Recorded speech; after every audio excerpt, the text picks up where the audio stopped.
देखिए, भारतीय समाज में और विशेषकर हिंदू संस्कृति में हमारे यहाँ 4 आश्रमों की बात की गई है। पहला था ब्रह्मचार्य आश्रम, गृहस्थ आश्रम, वानप्रस्थ और संन्यास आश्रम। ये 4 आश्रम हुआ करते थे और इन चारों आश्रमों के अपने अपने कुछ कुछ कर्तव्य हुआ करते थे। लेकिन आज जब हम आधुनिक समाज की बात करते हैं तो आधुनिक समाज में ये जो 4 आश्रम थे, ये घट के केवल 2 रह गए हैं, गृहस्थ और संन्यास आश्रम। अब हर किसी के मन में यह सवाल आता है कि इन दोनों में से श्रेष्ठ कौन है। समाज में आमतौर पर आप लोगों ने ये चीज देखी है कि जब भी कोई सन्यासी, कोई साधु भगवा वस्त्र पहनकर किसी व्यक्ति के सामने आता है, किसी गृहस्थ या आम आदमी के सामने आता है, तो वो आम आदमी हाथ जोड़कर उसके सामने खड़ा हो जाता है, नतमस्तक हो जाता है और अपना शीश उसके चरणों में झुका देता है। इसका मतलब ये हुआ कि जो आम आदमी है उसकी धारणा में जो सन्यासी है वो श्रेष्ठ है एक गृहस्थ से। तो आज हम यहां ये समझने की कोशिश करेंगे कि जो सन्यासी है क्या वो वाकई एक गृहस्थ श्रेष्ठ है या गृहस्थ सन्यासी से श्रेष्ठ है, या उन दोनों की आपस में क्या स्थिति है। पहले हम ये समझेंगे कि सन्यासी का बेसिकली क्या काम है और वो क्या करता है। सन्यासी वो व्यक्ति है जो अपना घर बार, परिवार, बीवी बच्चे सबको छोड़ देता है, सबको छोड़ के जंगल में या कहीं पहाड़ों पर चला जाता है और वो अपना पूरा जीवन ईश्वर की उपासना में लगाता है। वो केवल ईश्वर का ध्यान करता है और उसकी पूजा पाठ में लगा रहता है। वो तो हो गया सन्यासी। अब गृहस्थ कौन है? गृहस्थ वह व्यक्ति है जो समाज में रहता है और समाज में रहते हुए अपने कर्तव्यों का पालन करता है। आज हम ये समझने की कोशिश करेंगे कि एक गृहस्थ के कौन कौन से कर्तव्य हमारे शास्त्रों में बताए गए हैं। आज हम रेफर करेंगे महानिर्वाण तंत्र को। ये जो बुक है महानिर्वाण तंत्र, ये हमें ये बताता है कि एक गृहस्थ के क्या कर्तव्य हैं और उसे अपना जीवन किस प्रकार से जीना चाहिए।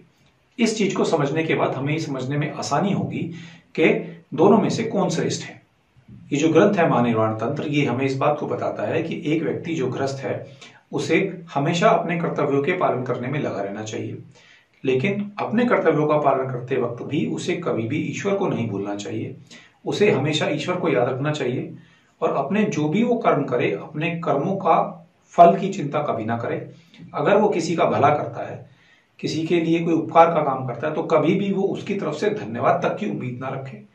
अपने काम को करने के बाद अपने सभी कर्मों का फल वो ईश्वर को समर्पित कर दे। महानिर्वाण तंत्र में बताया गया है कि जो एक गृहस्थ है उसके अपने माता पिता के बड़े के प्रति काफी कर्तव्य है। उसे अपने माता पिता का पूर्ण सम्मान करना चाहिए, उनके भोजन के, उनके वस्त्र के, उनके स्वास्थ्य का पूरा ध्यान रखना चाहिए। अगर माँ बाप सामने हैं तो कभी भी गृहस्थ को उनके सामने हंसी मजाक नहीं करना चाहिए, ऊंची आवाज में बात नहीं करनी चाहिए। अगर माँ बाप कमरे में हैं तो उसे तब तक बैठना नहीं चाहिए जब तक कि उसे बैठने के लिए ना कहा जाए। उनके साथ किसी भी तरह की ठिठोरी या हंसी मजाक उसे नहीं करनी चाहिए और उनका नाम बड़े आदर पूर्वक लेना चाहिए। इसी तरह से माता पिता के अलावा इसमें पत्नी के प्रति भी कर्तव्य बताए गए हैं कि उसे अपनी स्त्री को भी माँ के स्वरूप में देखना चाहिए और माँ की तरह ही उसका पालन पोषण करना चाहिए। उसके लिए आभूषण, वस्त्र, उसके खाने पीने की व्यवस्था, सब कुछ करना गृहस्थ का काम है। उसे कभी भी अपनी पत्नी को, अपनी स्त्री को डांटना, धमकाना या डराना नहीं चाहिए। उसे कभी भी दबाने की कोशिश उसे नहीं करनी चाहिए। इस शास्त्र में बच्चों के लिए भी कहा गया है कि गृहस्थ का ये कर्तव्य है कि वो अपने बच्चों को पहले 4 साल तक, चाहे वो लड़का हो या लड़की हो, उसका पालन पोषण बहुत ही विनम्रता से और बहुत ही प्यार और लाड़ दुलार से करना चाहिए। 4 साल से 16 साल तक लेकर उसे अपने बच्चों को बेहतर से बेहतर शिक्षा देने की कोशिश करनी चाहिए ताकि उनका मानसिक विकास हो और वो अच्छे नागरिक बन सके। और 16 साल के बाद उसे अपने बच्चों को अपने मित्र स्वरूप स्वीकार कर लेना चाहिए। जो एक गृहस्थ है उसके जो कर्तव्य हैं वो केवल अपने माता पिता, अपनी पत्नी या अपने बच्चों तक ही सीमित नहीं है। उसके कर्तव्य अपने भाई, भतीजे, चाऊ, चाचा या अपने कुटुंब के सभी लोगों के प्रति हैं। उसे सभी की जहां तक संभव हो ज्यादा से ज्यादा मदद करनी चाहिए। एक गृहस्थ को हमेशा वीरता का परिचय देना चाहिए। उसे हमेशा शूरवीरों की तरह बिहेव करना चाहिए। उसे कभी भी अहिंसा परमो धर्म कहकर अपने कर्तव्यों से नहीं भागना चाहिए।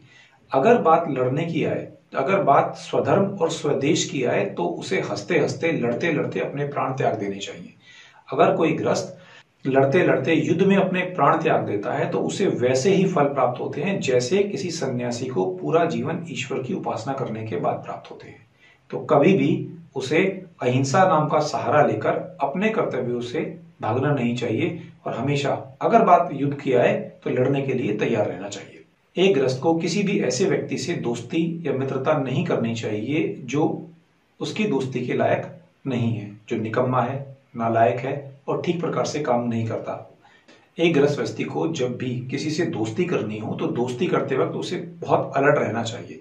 उसे दोस्ती बिल्कुल ठोक बजाकर करनी चाहिए कि जिसके साथ वो दोस्ती कर रहा है, जिसे वो दोस्त बनाकर अपने घर के अंदर लेकर आ रहा है, क्या वो उसकी दोस्ती के लायक है या नहीं है।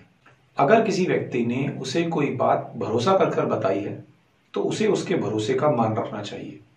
कभी भी दूसरों की बातों को इधर उधर नहीं करना चाहिए और ना ही अपनी बातों को उसे यहाँ वहां फैलाना चाहिए। जो गृहस्थ व्यक्ति है वो समाज की नींव है, पूरा समाज उसी के ऊपर डिपेंड करता है। गृहस्थ केवल अपने परिवार, अपनी बीवी, अपने बच्चे, अपने माता पिता के लिए नहीं कमाता है, उसे समाज के गरीब वर्गों के लिए भी कमाना होता है।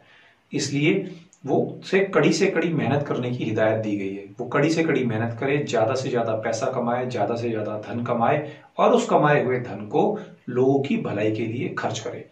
कोई भी ऐसा व्यक्ति जो पूरी मेहनत करके धन का उपार्जन नहीं करता, पैसा नहीं कमाता, उसे महानिर्वाण तंत्र में निकम्मा, नालायक और निकृष्ट व्यक्ति कहा गया है।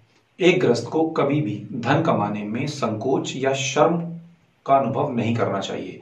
उसका गृहस्थ के तौर पर प्रथम कर्तव्य यही है कि वो धन का उपार्जन करे, धन कमाए और उस कमाए हुए धन को लोगों की भलाई के लिए खर्च करे। अपने हुए कमाए हुए धन से वह सड़कें बनवाए, पेड़ लगवाए, धर्मशालाएं बनवाए, स्कूल खुलवाए और लोगों की भलाई करे। जो व्यक्ति समाज में रहकर गृहस्थ जीवन जीता है और संतुष्ट जीवन जीता है वह निकृष्ट है। ऐसे व्यक्ति को जो गृहस्थ है कभी भी संतुष्ट व्यवहार नहीं रखना चाहिए और कड़ी से कड़ी मेहनत कर ज्यादा से ज्यादा धन उपार्जित करना चाहिए। क्योंकि अगर इतने सारे लोगों ने धन का उपार्जन ना किया होता और इतनी कड़ी मेहनत नहीं की होती तो आज ये बड़ी बड़ी बिल्डिंगें, ये बड़ी बड़ी इमारतें, ये समाज यहां नहीं होता।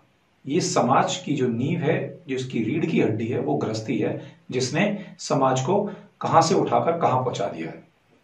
पहले जब एक सन्यासी आपके दरवाजे पर आता था तो उसका जो ज्ञान था वो आपके ज्ञान से बहुत ज्यादा हुआ करता था।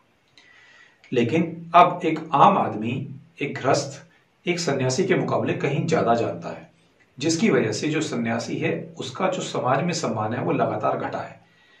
आज एक आम आदमी किसी भी साधु या किसी संत, किसी सन्यासी, किसी फकीर से बहुत ज्यादा जानता है। जैसे जैसे इनके बीच के ज्ञान की दूरियां बढ़ेगी, जैसे जैसे एक आम आदमी एक सन्यासी के मुकाबले ज्यादा ज्ञान अर्जित करेगा, वैसे वैसे समाज में सन्यासियों का जो स्तर था, उनको जो इज्जत प्राप्त थी, उनका जो मान सम्मान था, वो वैसे वैसे लगातार घटने लगेगा। इसीलिए आप देखोगे कि आज समाज में जब भी आपके दरवाजे पर कोई सन्यासी आता है तो आप उसे वो इज्जत नहीं दे पाते जो उसने पहले प्राप्त थी। वेदों में एक बात कही गई है कि गृहस्थ हो या सन्यासी, दोनों एक समान है। दोनों में से कोई भी किसी से श्रेष्ठ या दोनों में से कोई भी किसी से हीन नहीं है। कभी भी किसी भी गृहस्थ को किसी सन्यासी के कर्तव्यों को अपने से हीन या अपने से श्रेष्ठ नहीं समझना चाहिए और ना ही किसी सन्यासी को, किसी गृहस्थ को अपने से निम्नतर या अपने से श्रेष्ठ समझना चाहिए। दोनों अपनी अपनी जगह ठीक हैं, दोनों के अपने अपने कर्तव्य हैं।